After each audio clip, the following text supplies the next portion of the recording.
Let's talk about how to pass JP Morgan's video interview.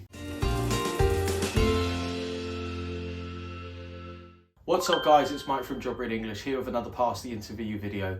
Today we're going to be talking about JP Morgan.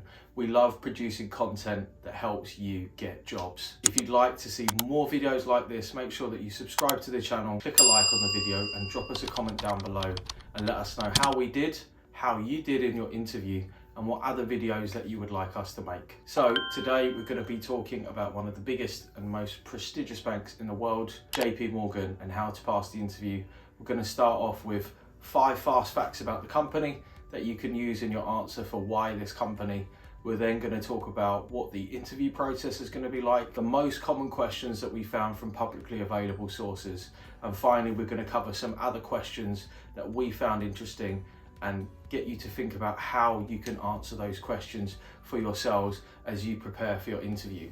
So let's jump into 5 fast facts about JP Morgan. JP Morgan is one of the oldest banks in the US, founded in 1799 by the American magnate John Pierpont Morgan. One of their overarching themes is to address climate change over the next 10 years. The company operates in over 65 countries. JP Morgan has a wide variety of social welfare schemes aimed around education, finance and health, both in the US and other countries abroad. And finally, JP Morgan is the biggest bank in America. So there's 5 fast facts. You can use those and other facts which you go on to learn when you answer that really important question, why do you want to work for JP Morgan? So let's talk about what you can expect from the interview.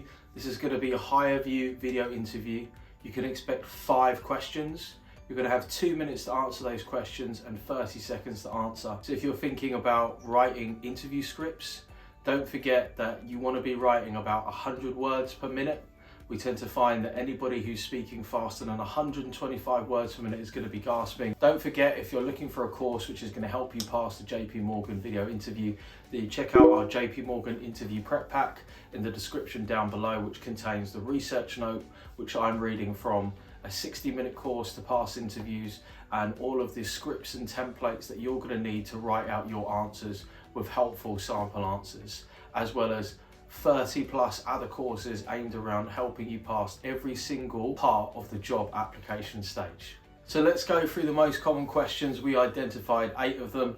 All of our research comes from publicly available sources online, and we always make sure that our research is up to date. So every year when we re-release a new video, because of course we did JP Morgan in 2021, which was a really successful video, we might even have done 2 of them, we make sure that our research is up to date. So we have updated our research for 2022. Question 1, why JP Morgan? So you're going to have 2 minutes to answer each of these questions. I'd say that's just about right for 5 facts.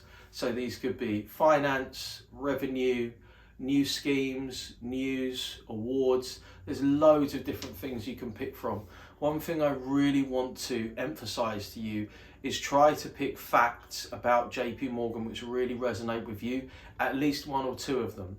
The reason being is I was sitting with a client today going through his final answers for Accenture's assessment center, and as he read out the facts for the Accenture, I was going through with a client today about his interview, which is part of the Accenture final round. And as he was going through his facts for why Accenture, one thing that I noticed was that though his facts were good, they were unique, they were interesting, he was literally just reading off one fact after another, and it sounds a little bit boring, it's a bit monotonous, and also it can make your answer quite short. So what I want you to think about is, you know, if you're a woman looking to break into banking, is there something about the gender diversity, corporate social responsibility that appeals to you? Is there something that appeals to you around being environmentally friendly?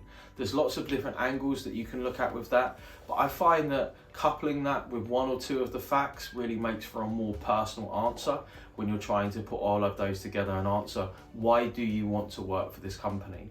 Now, the reason why we want to pick specific facts rather than generic facts is because most people really don't bother to look into the company at all, or they're just going to pick some really basic facts like it's America's biggest bank or something like that. Now, that's a fact that lots of people can pick up on, but if you can dig into very specific stats, banks have to release really in-depth quarterly reports.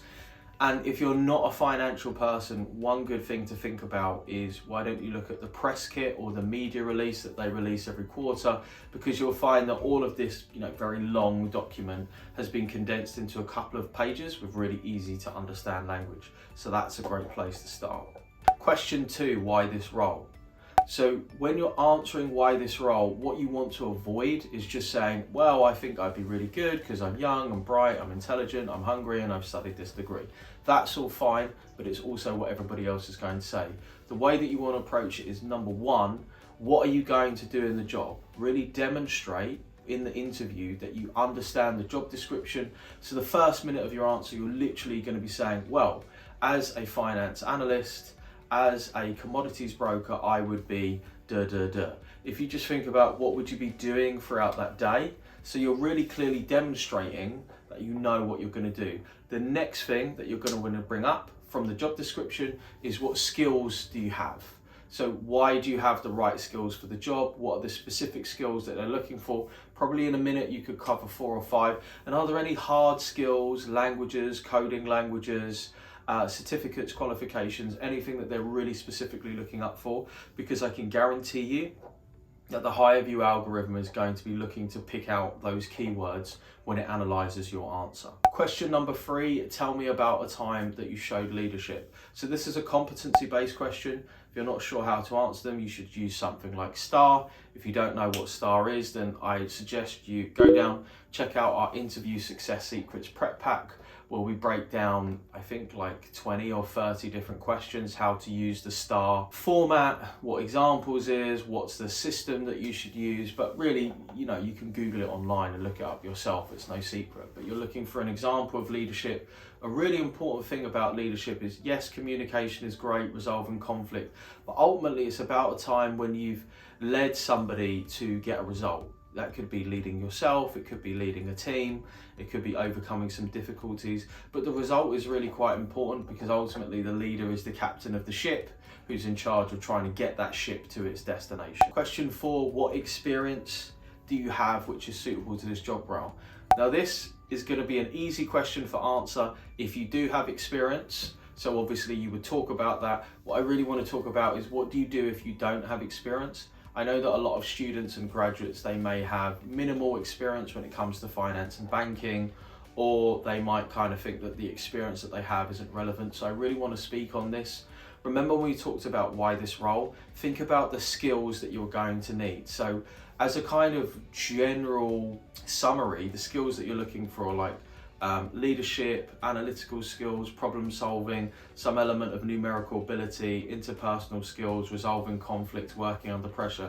These are actually things that can be applied in lots of different contexts. It might be, so if you've got no work experience, think about when you've had to do that for your studies. If you've got work experience but you don't think that it's relevant, a good example that I tend to use often time and time again is that I'll have clients that speak to me or speak to us and they say, well, I was just a waiter, or I just worked in a fast food shop. That's really relevant. That's really relevant for being able to work under pressure, work in a team, working in a fast-paced environment.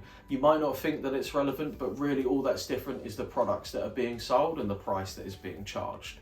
So just think to yourself, instead of thinking, oh my God, I've got no experience, you want to think, well, what skills are they looking for? And how can I find an experience which matches those skills? When you look at it through that lens, it's actually quite easy to answer this question, even if you don't have any work experience. Question 5, when have you worked as part of a team? Now, in an ideal world, whenever you're picking out examples for competency questions, you really want to pick out work experience. After that should be volunteering, extracurricular activities, anything that's kind of based outside of studies. The reason being is obviously studies is what you have to do. So you're there for a purpose, and you have to do those things. And it's also going to be an example that lots of other candidates are going to use.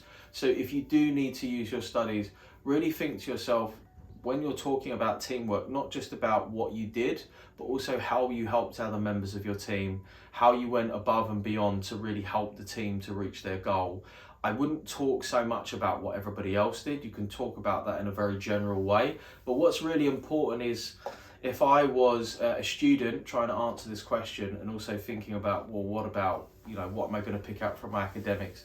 It would probably be the team task that I found the hardest, or the most challenging, or maybe where I had to work with somebody difficult. A really good tip to take on board if you're really struggling to pick out an example is, what's the first thing that comes to your mind? So whenever I've done this with clients in the past, I'm like, oh, I'm not really sure what to choose, whether that be a professional or student, I ask them a question and they'll say, what's the first thing that comes to your mind? What's the first example? Say, when I was at this company, or when I did this project. I go, great, let's talk about that. Because, trust your gut, and also instinctually, that's the thing that you're kind of thinking, well, I feel like that makes the closest fit. Question 6, how would you manage a difficult situation? So questions like this are a little bit of a curveball, because it's like, well, a difficult situation, I want to pick out an example, talk about how it's difficult. Is it difficult because of the people? Is it difficult because of the process? Or is it difficult just because of a random problem that's come up? And really demonstrate how it's difficult. What's really important is how you're overcoming this, particularly in a fast-paced environment. Something that's really valued about candidates are people who are just really quickly able to solve problems. So you're going to have a problem come up, it's going to be costing the company quite a lot of money, and you're just expected to resolve that problem. So whether that be in studies, whether that be in work, it could be a customer that complained, it could be somebody at your restaurant who got the wrong order, but it's like, how do you adjust very quickly to meet their expectations and needs, and then to resolve that problem and clearly demonstrate the end result. So, the customer was happy, they gave me a tip, and so on and so forth. So it's important to kind of show that arc of what's the problem, what's my solution, and then the customer's expectations were met, or the solution was reached. Question number 7, what are your strengths and weaknesses? Now, you're only going to get 2 minutes to answer this question, so I would pick out one strength, one weakness. It doesn't really matter what strength you pick, as long as it's a relevant skill to the role. So it could be your numeracy ability, it could be your ability to solve problems, and just give a short but strong example to demonstrate why that is. Like, for example, you might say, well, I'm incredibly resilient because for the last 7 years I've studied judo and I recently got my black belt. Now, I realize that's quite an impressive example and not everybody might have this, but I wanted to give that to you just to demonstrate how long should the example be. What is it that we're really thinking of when we give that example? When we're talking about weaknesses, this is something that's come up before. It doesn't really matter what the weakness is, as long as it's not compromising to your ability to do the work. And for that, you can really just use your common sense. But every time you think about a weakness, I just want you to think about what's the lesson that was learned. So it could be, well, I missed one of my deadlines for my coursework because I was a bit disorganized. So therefore, what I did was, next semester, when I had all of my modules come in and knew when my coursework was in, I made sure that I had a paper diary. I also had a digital diary. I would plan my week ahead. I would make sure that everything could fit in around that, and also I gave myself more than enough time to complete all of my assignments, and then as a result I went from getting a 2-2 to a 2-1. There was some sort of improvement, because a weakness is really just a lesson. A weakness is something that, well, I'm not good at this and I'm going to do something to change. Question 8, describe a time when you dealt with conflict effectively. Something else that comes up very frequently in a high pressure environment is some element of conflict, whether it might be just a disagreement, different personal opinions. It kind of varies in a professional context, but particularly when people are stressed, they disagree about stuff. The most common example I find of this is some element of academic group work, where maybe you disagree about how to do something, how to solve a problem, how to give a presentation, whatever that is. So the most important thing with conflict is, number one, I'm listening to you. So I'm trying to listen to what's going on. I'm really trying to understand the problem. There may be a miscommunication. There may be a different level of expectation in terms of what we're going to do. So say I was in a team and everybody wanted to do things a different way. Well, then everybody gets their chance to share about why they want to do that and what they want to do. And then afterwards we kind of think, well, can we vote on this? Is there a quick way that we can solve this? Or can we do this in a way that is fair? If it's a conflict between myself and another individual, and maybe it's gotten a little bit personal, then the best way to resolve that conflict is taking that person aside, speaking to them one-to-one, and really trying to understand what's going on with us, how can we solve this, and also thinking about it in the context of the result that we're trying to achieve. So we're not talking about a disagreement with a friend, we might be talking about a project, but we've still got to get it done. So we've got to resolve the conflict. How can we do this? How did I compromise? How did I empathize with that other person?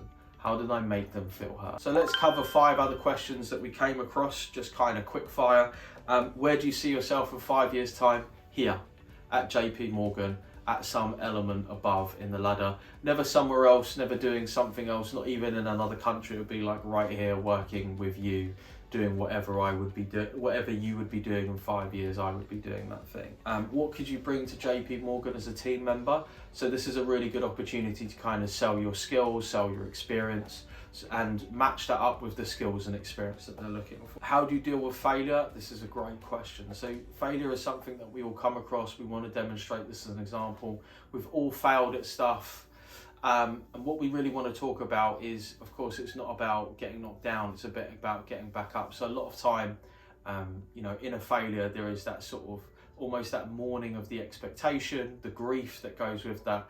Then there's that element of self-assessment. So say, for example, you didn't get a grade or didn't get a particular job that you're wanting, whatever it may be, this kind of goal that you had set for yourself, then we take back and state that level of self-assessment. You think, well, what did I do wrong? What could I have done better? Could I have asked for help? Is there more information that I needed? How can I go about trying to make sure that, not necessarily that this doesn't happen again, but I have a better chance of success the next time that this comes around? Tell me about a project where you had to sift and sort through large amounts of data. So a lot of banking now is driven by data.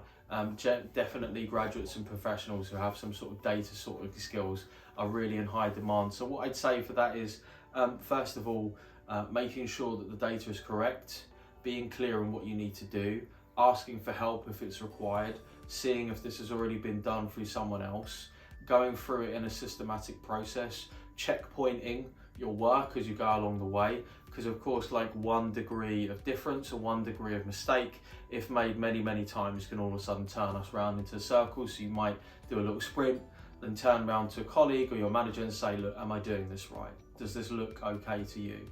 Or is there something else that I've got to do? And also really bear in mind, what's the outcome you have to achieve, and are you being as objective as possible with the data that you're using? And finally, tell me about yourself. So a 2-minute personal introduction for this one. I'm going to direct you to another video. Pop it up into the YouTube search bar above. Tell me about yourself, Job Ready English, because you're going to get a brilliant video and also a worksheet that you can download for free to nail your personal introduction. Guys, I hope that you've enjoyed this video. I wish you the best of luck with your JP Morgan video interview. If you liked what you heard here, make sure you check out our courses in the description below, and I will see you next time. Bye.